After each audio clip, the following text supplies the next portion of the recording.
हे महागणपति हे परम ब्रह्म मु धन्य हे गली आपणकर दर्शन पाई।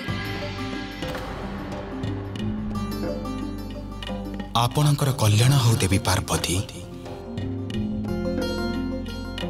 आपणक प्रार्थना सुनी आपणक मातृत्वर सुख प्रदान करिबा पाई मु ही आपणक पुत्र रूप में जन्म नेछि। आपणक सेवा सहित पाप को ए संसार दूर करबा ही ए अवतार रे मो जन्मर उद्देश्य। आपणकठु प्रेरणा पाई गजानन कठोर पंचाग्नि तपस्या को पूर्ण करी परम ज्ञान प्राप्त करिछंती।